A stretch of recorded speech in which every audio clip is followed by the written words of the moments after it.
If you just give me a little bit of your time here today, a little bit of your attention, you could potentially get back weeks, months, and years of what would be struggle and heartache and not recognizing or learning how things actually work when it comes to your ability to manifest and actually create the life that you want to create. Because in this video, we're going to be going over a formula. We're going to be going over some ideas that are going to give you the roadmap to being able to live the life you want to live. The information in this video is going to be intensely, extremely valuable. Some stuff that you wouldn't usually be able to get unless you were behind a paywall. And so I highly recommend you pay attention fully here. Again, just give me a certain number of minutes of your time, and I promise you that with the application of what you learn here, you're going to get so much back for having done it. So please watch all the way through. I would even recommend watching it multiple times, but let's jump into it. Now, one of the things we have to recognize when it comes to people who are living successfully is that success leaves clues. But people who are within what's called the 1% for the most part, and we're talking about the upper echelons of the 1%, they aren't exactly, for the most part, people that want the common man, we could say, the common person, the 99 plus percent of people to know how to actually be successful. A lot of them feel that that will allow regular people to then step on their toes, take business, whatever. They really do view it as a competitive thing. And also, to a certain extent, it would loosen their control over you. In fact, if you're familiar with the book Think and Grow Rich by Napoleon Hill, there was actually a book he created before Think and Grow Rich, which is even more powerful, called The 16 Laws of Success, or something along those lines. I'll pop it up on screen here. This is the original that I believe was created in 1926 or 1927, and it wasn't until about 1936 that we got the revised censored version of that book. And you want to know why we got a revised censored version of that book and the other book was taken off the market? Because Henry Ford, who was a part of this 1%, didn't want these secrets getting out to the public and then having the public have the ability to be successful in the ways that the top 1% were. And so these ideas are incredibly powerful, and this is what successful people absolutely do and know about. It has been talked about in secret societies, in Egyptian mystery schools, within these corners and these circles of the elite. And whatever you believe about the way they've gone about things there, it's not something I'm a fan of, to be honest. I don't want you to dismiss the information or knowledge or wisdom because of what some people have done with it or because they've tried to keep it out of the hands of the public. Use the information, use this knowledge to your benefit and to your good and for the good of those in your life. And that's how you can really make use of this, right? So don't worry that there have been people that have suppressed this and all that. That's all well and good. But if it causes you to become a victim to that, then that's not helpful for you. What will be helpful is applying what we're going to go over today. So this is what the 1% know. And the first thing that they know unequivocally, 100%, is that something called the outer world follows what can be called the inner world. And you may have heard me talk about this idea before, but they are vividly aware, even if they won't admit it, that the outer world, the physical world, follows the inner world. In my previous video on this channel, I dive a little bit into why that is, so you can go check that out. If that's a bit confusing, I go over what that means. But ultimately, the outer world follows the inner world. You see, the 99%, those of us who didn't grow up in these families or weren't let into the club from an early age or whatever else it is, we were taught that the physical world pretty much is all that there is. It is the main reality. And if you want to be successful, you have to hustle and grind and do certain things in the outer physical world in order to change your life. But what the elites know, what people within that 1% know, what people who have come across this information, applied it, and experienced know, is that it's actually the inner world doing things in the inner realm, which we'll go over what that is, that leads to changes in the outer world. Because this physical reality is actually born out of something else, something we could call non-physical reality.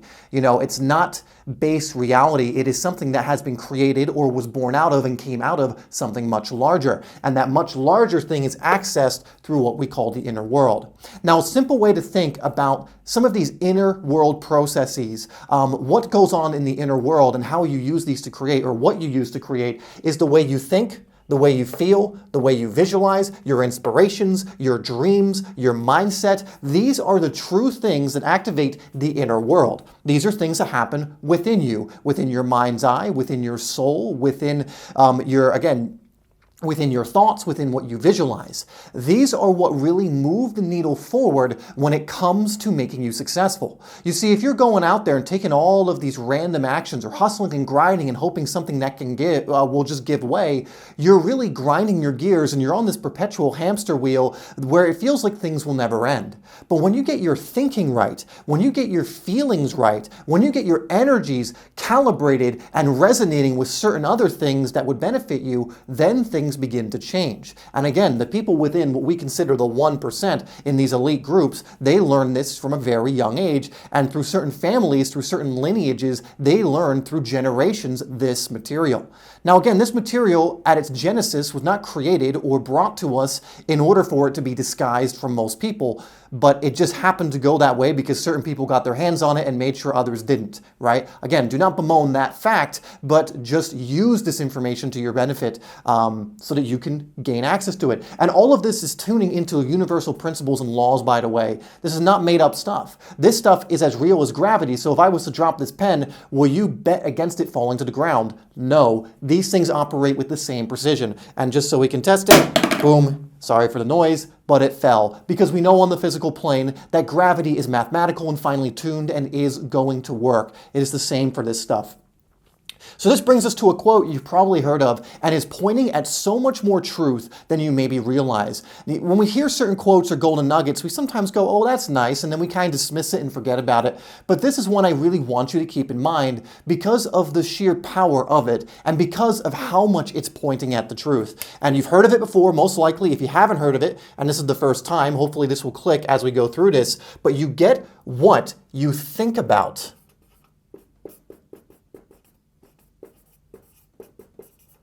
And this isn't a part of the quote, but I'm going to throw it in here because it's also important. And feel about most of the time. And by most of the time, what we're talking about is what are you consistently doing? What are you thinking about and feeling about most of the time?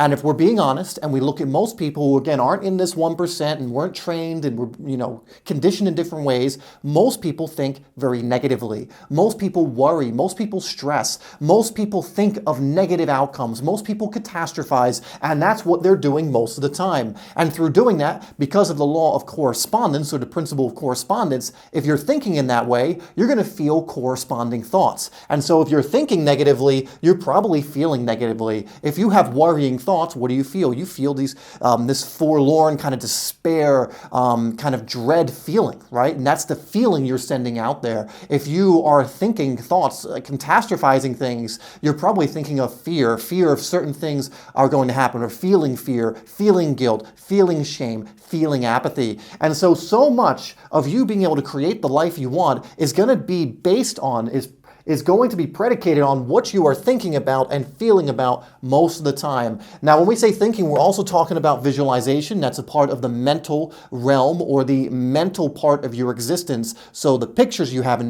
your head, the words, the thinking, the thoughts, it's all included in there. The feeling includes your emotions, energy in motion, your connection to something higher. And we can think of that connection through levels of consciousness. We could use the Hawking scale, for example. And the higher you go up that scale, the closer you get to source. And the better you feel, the higher you're going up that scale. And so the way you feel is included in the spiritual aspect of you. Emotion, which is energy in motion. It is these two parts of your existence because you are a three-part being, not just physical, also mental and spiritual.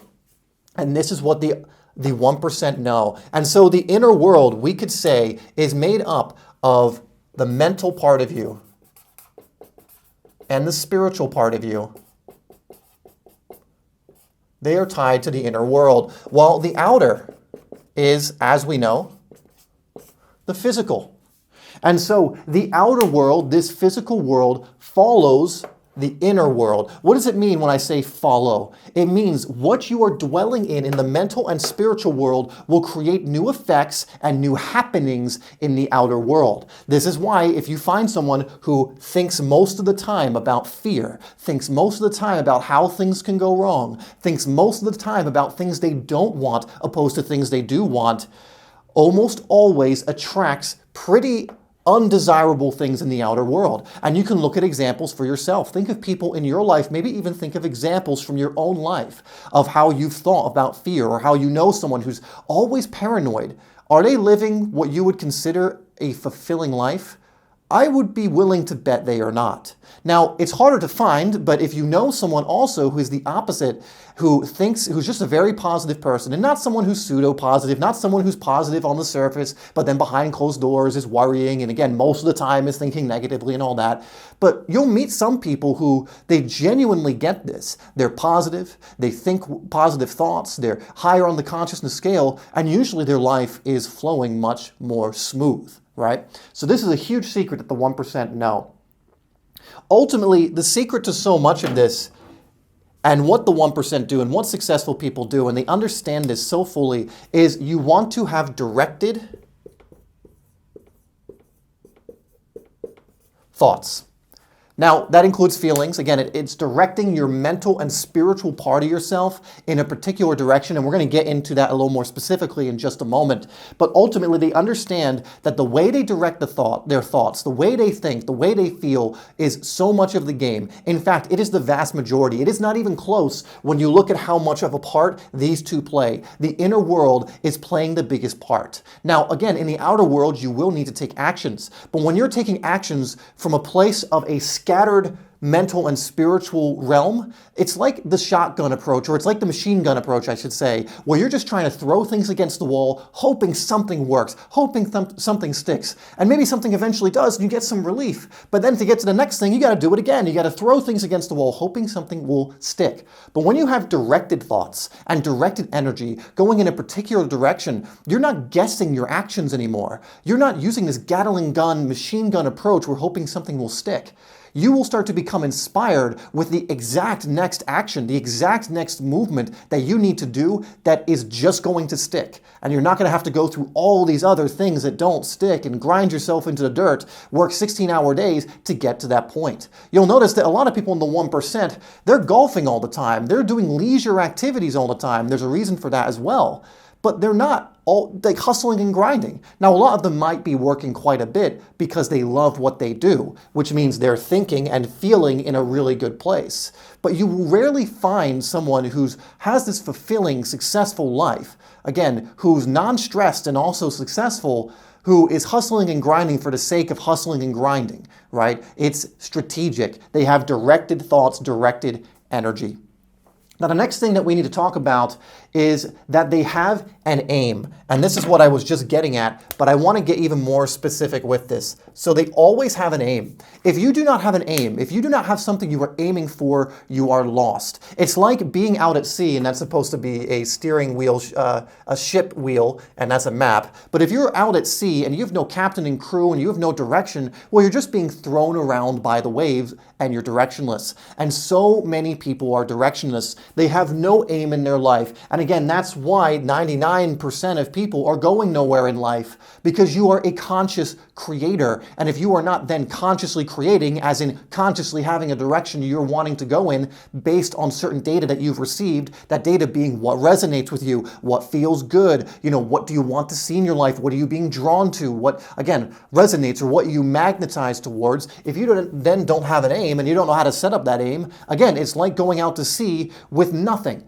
And you're just going out and going like, oh, okay, I guess we'll see on the sea. And you're probably just going to be capsized or end up in a destination and go, I don't want to be here. How did I get here? Well, you didn't have an aim. You didn't set yourself a course. You didn't calibrate the GPS. So of course you're in the middle of nowhere or just in some place you'd rather not be, right? So they all have an aim.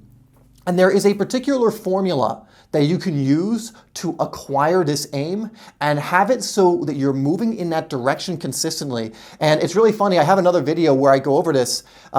on a different channel, and someone in the comments kind of mentioned this formula because I went over it in the video, and she was saying how effective it was and how she was using all these other things from other manifestation videos, and she was just for years, and she was just getting spotty results. And I'll even pop up the comments so you know I'm not BSing you right now. And then she started using this formula, and she said, I have never been closer, and she's been using it for 3 months. I've never really had more come through and been closer to my definite chief aim than I have been at this very moment, because I've been following this formula. It just works. You don't need to be a part of the 1% for this to work. It works for every single person every single time because it's law. It is simply that the 1% have kind of hoarded this for so long down the generations that we haven't been aware of it. And so here's the formula, and I'm not going to be able to go over how to apply the formula fully in this video, but I will link you to a video at the end of this one. It's on my other channel that will show you what this formula is in depth so that you can start using it.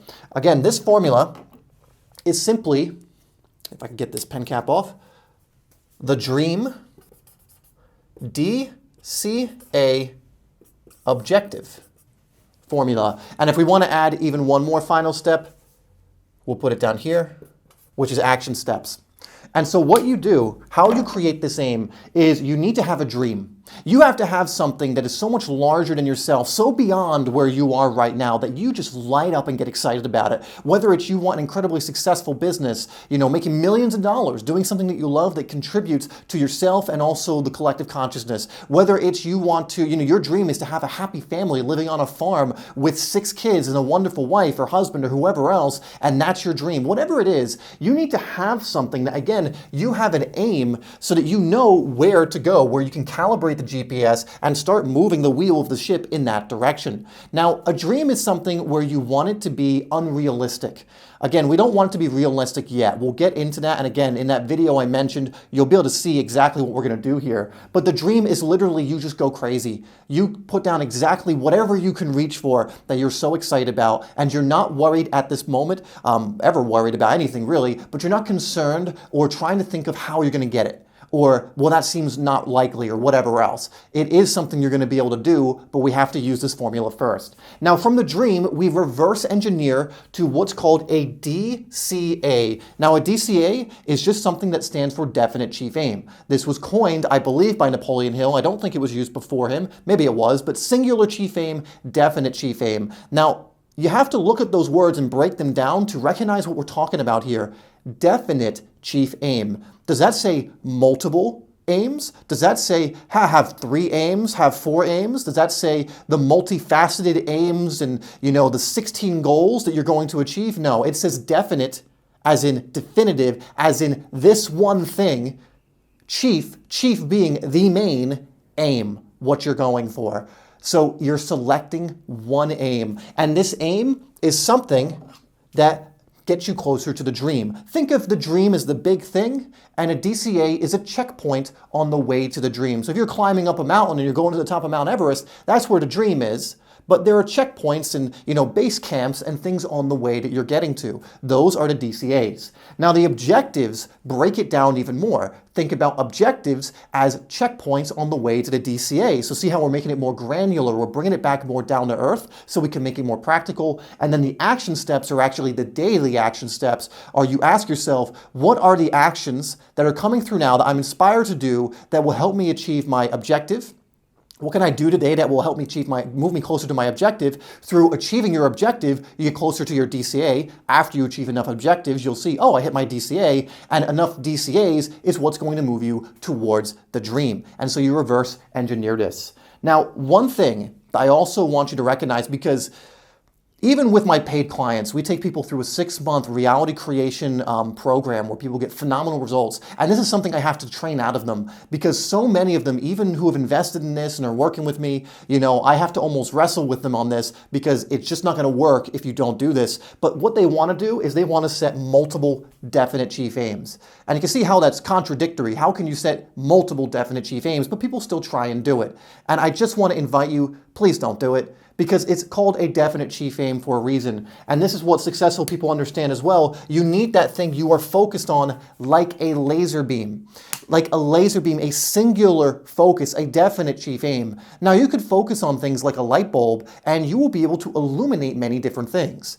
But a light bulb's power and energy, is just starkly different than that of a laser beam. When you have a laser beam shooting on something, the amount of energy that's building on whatever you've aimed at is massive. Where a light bulb just gives everything a little bit of energy, which doesn't allow it to grow. In fact, one of my favorite analogies is this one right here. So let's say that you have a definite chief aim, and this is having one versus having many. So this is just a seed, and that's the seed being watered. So just so you can understand my great artistry here. But ultimately, if you only have enough water, which is energy, your attention, to grow one seed, then if you try and water all of these different seeds, what you end up doing is you're trying to water these seeds with enough water for one.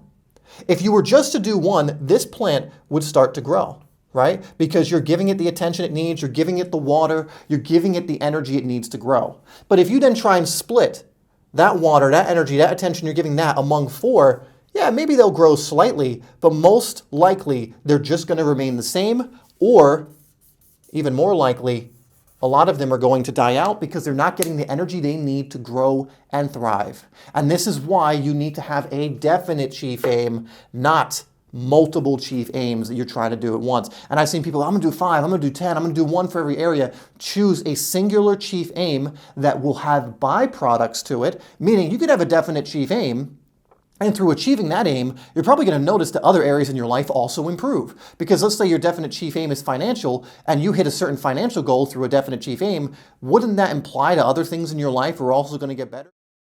All right, a couple of other things we need to go over that is going to help this all work for you and allow things to start coming in is understanding some other things that, again, successful people recognize.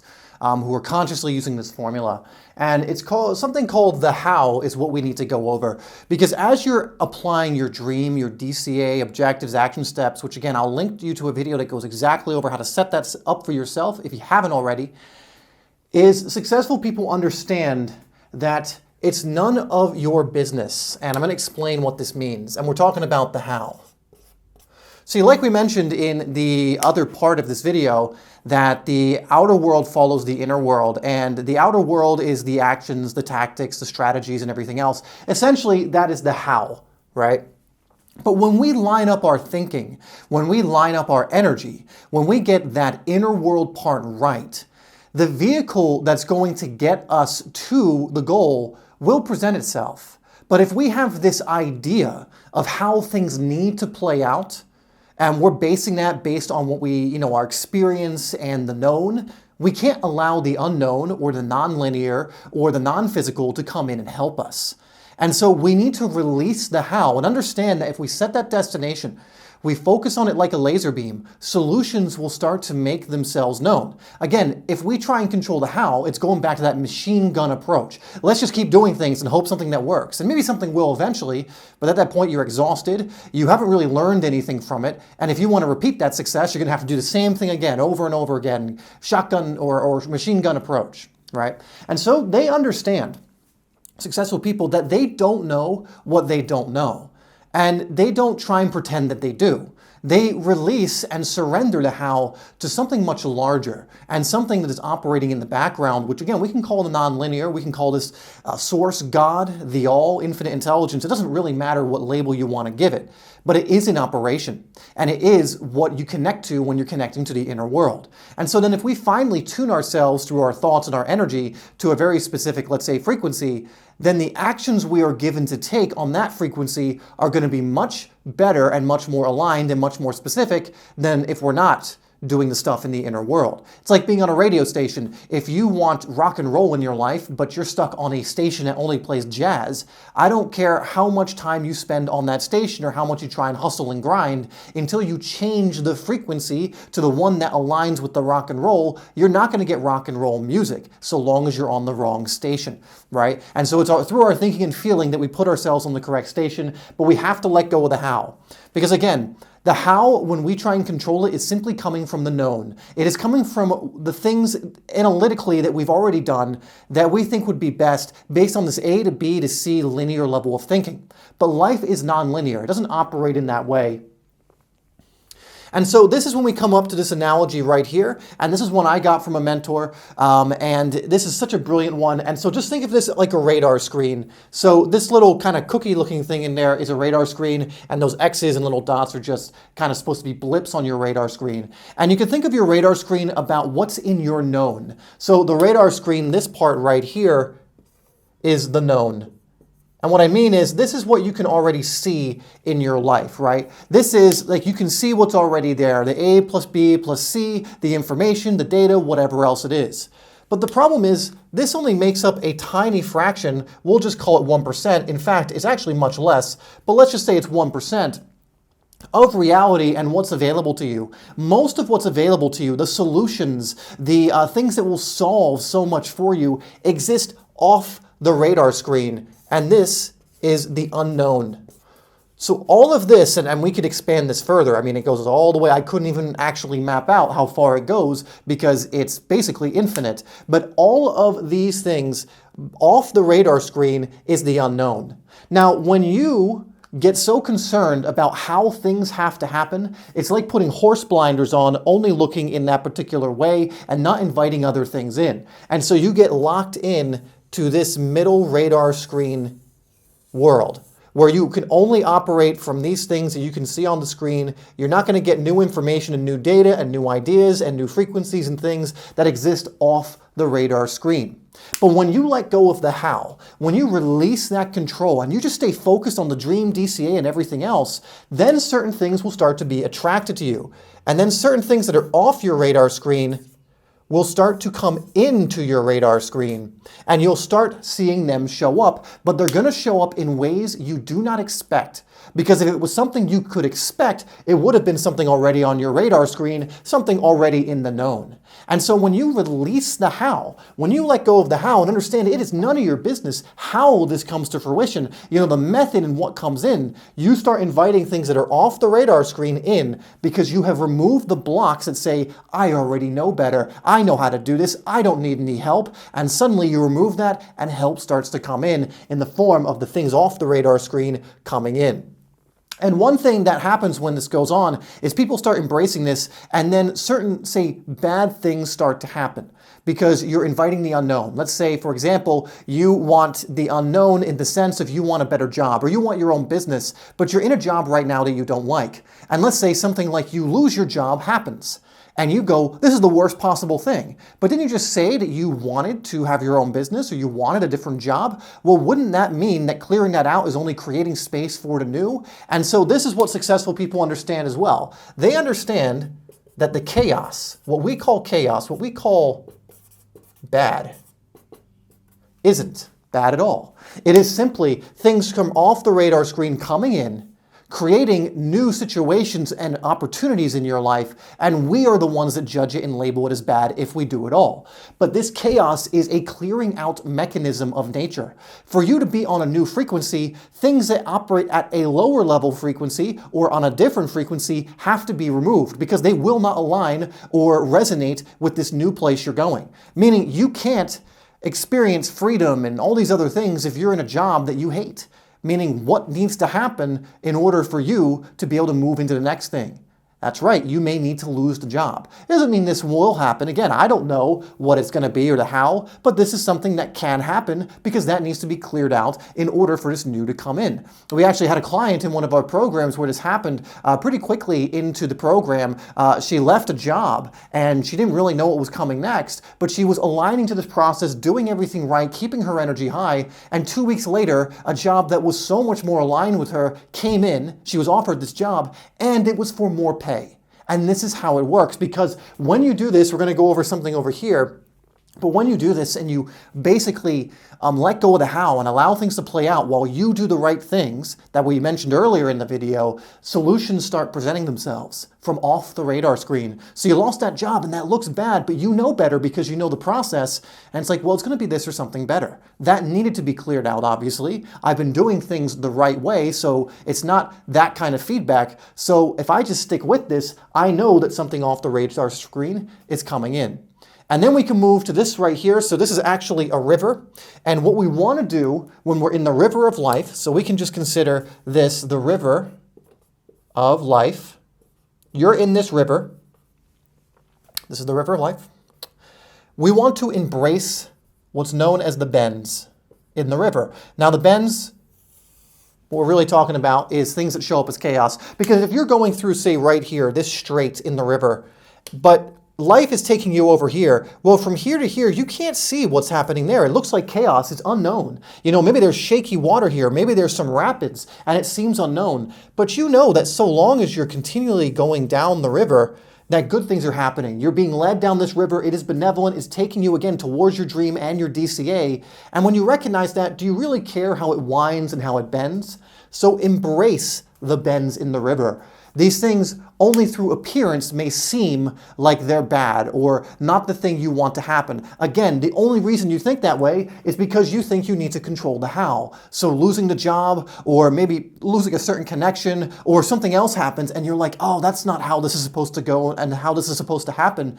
But that's because you're still trying to control the how, and it's none of your business. All of the things happening are necessary to get you to where you say you want to go. And a lot of times that might be clearing out certain things. And so people who are successful absolutely understand this. They do not look at chaos or the bends or so-called bad things the same way that most of us look at it, or regular people who haven't been taught this look at it. They know that it's actually an opportunity. In fact, what's even better than embracing the bends is, can you even celebrate the bends? Because when you celebrate the bends, you are recognizing, I've been doing everything right. I've been following the principles. That means something's being cleared out for something even greater and more aligned to come in. And so they actually get to a point when something happens, they start celebrating, because even though it looks bleak now, they know better because the how is none of their business, and they start to celebrate. Now, for now, you don't need to get to this point. That might be 3 or 4 grades above where you are right now, and none of the grades are better than any other. It's just about embracing where you are right now. So you want to focus on embracing the bends rather than necessarily celebrating them at this point. Because if you celebrate them and it's disingenuous, then it doesn't really work out that way. But ultimately, the how is none of your business. You don't know what you don't know. These things are on your radar screen. Where you want to go exists off your radar screen, so you have to invite it in, and this is how you do that. Now we're going to move on to the last part of this formula, essentially, and this is so crucial. If you don't do this part, so much of what we've just gone over falls apart. And this, whenever I mention it, a lot of people like to dismiss this, but again, you can do this or not. It's really doesn't affect me. I'm trying to present you with what's going to work here. But this works absolutely 100%. And you'll be grateful that it does because of what it implies. And so what they do, these successful people, they prioritize what's called feel great now. They prioritize moment to moment feeling great. Remember what we talked about earlier in the video was on this side about how your thoughts and your feelings, your energy, what you focus on there most of the time is what's going to create your life. Well, if you're feeling great now all of the time or most of the time, what do you think you're going to start creating? What kind of inner world do you think you're going to start developing? Right? In the same way that most people who feel shitty, who feel terrible now, produce pretty terrible results. It works on the other end of the spectrum. Again, you will never find someone who's in fear, apathy, guilt, shame all the time that then has a fulfilled life. But it works the other way around now. And so if you play the game of feel great now, you're going to start noticing different changes. All of this is going to start working. You're going to be moving closer to your DCA, your dream, your objectives, faster than ever before if you feel great now. Now, the key here also is you don't need to feel great now all of the time, because then what's going to happen is you're going to think you need to do that. You're not going to. You're going to feel guilty, which is going to cause you to feel worse. You're going to feel like, I can't do this. You're going to feel worse. And so don't worry about, I need to feel great or whatever it is all the time and kind of this toxic positivity. That's not what we're getting at. You want to aim to feel great now. But the name of the game is actually recovery. So if you fall off the horse and the horse represents you feeling good, just how quickly can you get back up? If you fall off the wagon, how quickly can you get back on? Right? Every time you do that, that is a victory. And so every time you're not feeling great, but you can get yourself to feel better. And I'll actually put this here as well. It's not just about feeling great. It's about feeling better. So if you're feeling fear and you're in this place of fear, I'm not saying you need to then just jump into love, because that might be really a far reach for you when you're in fear or you're in guilt or shame. But from fear, could you feel maybe a little bit of anger, which is actually higher on the consciousness scale? I'll actually pop that up here so you can see what that looks like. But could you feel anger and then maybe a little bit of pride, which is a little bit higher? Then courage, and then willingness, and then acceptance. And so you would inch your way up to higher levels and feeling really good rather than trying to go from 0 to 100. Now, when you get really good at this, you might be able to do that within a few seconds. In fact, you will be able to when you get really good at this. But it's about feeling great now or feeling better. So you notice you're feeling pretty bad again. You get what you think about and feel about most of the time. Can you get back on the horse and just start to feel a little bit better? As you feel a little bit better, you'll notice you will be able to reach for even a higher feeling, and then a higher feeling, and then a higher feeling. And again, this is what the successful people, they understand this and they focus on this. This is why so many of them are golfing all the time. It's why so many of them are on all these long vacations. Andrew Carnegie, who was one of the most successful people at the turn of the century, who commissioned Napoleon Hill to go out and record the secrets of the elite and the successes. He was the richest man in the world. He used to take, I believe, 3 months off in the summer from his work. And again, this was the richest man in the world. And he basically was like, do not disturb me. Do not disturb me. This guy was not hustling and grinding. He had like a 5 or 6 hour work day, I think, and then he'd go home at like 3 p.m. He'd go from 10 to 3 or something. So he was not hustling and grinding. He was doing other things, but he understood these things. He understood that if I approach things from a really feeling terrible place, my inner world is all over the place, which is going to reproduce in kind things in my outer world. So feeling great now is crucial, and it's the thing to focus on. If you focus on this while having the other things in place, and you're going to pick up some other pieces along the way. We're going to show some here. We do it in our programs. You're going to be flying with this. And imagine, like I'm basically telling you, hey, go out there and be happy. Go out there and feel better. Give yourself permission to feel good, to feel emotions like gratitude and calmness and happiness and peace and gratitude, I think I already said, and appreciation and love and joy and excitement.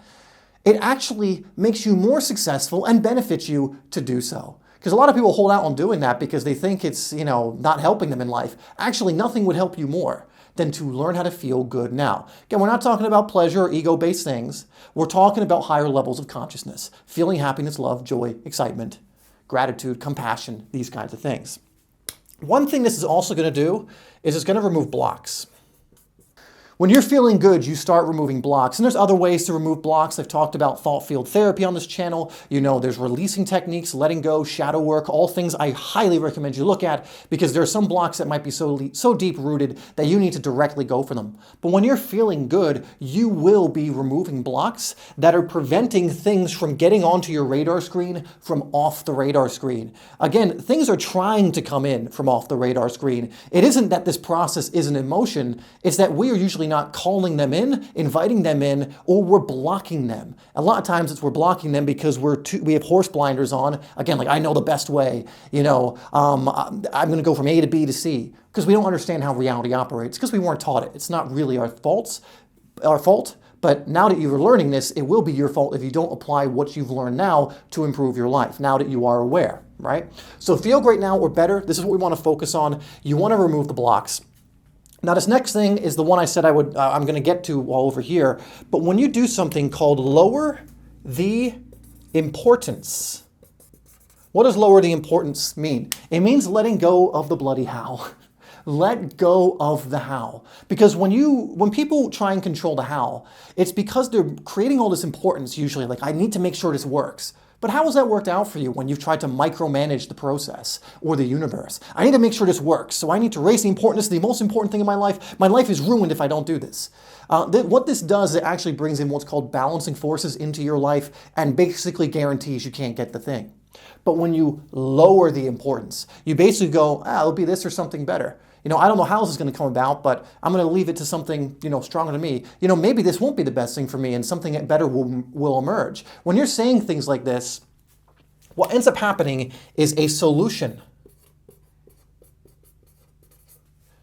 will present itself. And I can't tell you the countless number of times where I've gotten worked up about something, raised the importance, then remembered this saying and the process and went, oh, and then lowered the importance, and then within a tiny amount of time, a solution presented itself. And for things at the time I thought were big problems, I then remembered I need to lower the importance, I did so, and then a solution presented itself as if by magic. Why? Because when I lower the importance, these things off of the radar screen can suddenly start to come in. When you raise the importance, you create a barrier. Let me see if I could draw this. You create a barrier around this which prevents these solutions from getting in. So lowering the importance allows the unknown to come into the known and allows you to use it. It allows a solution to present itself.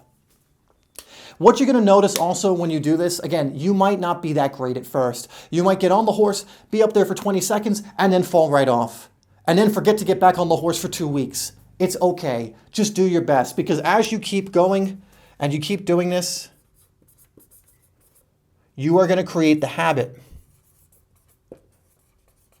Whoops, my great handwriting. And you're going to create new neuro connections with all of this, not just with feeling great now, which is going to be a really big one to create new neural connections with. But right now, you might have some neural connections in there that are all about feeling bad now and feeling terrible now. A lot of people do. Feeling negative now. You could even have experiences where you're feeling pretty good and things are going well, and then you just make yourself feel bad. And you're like, why did I do that?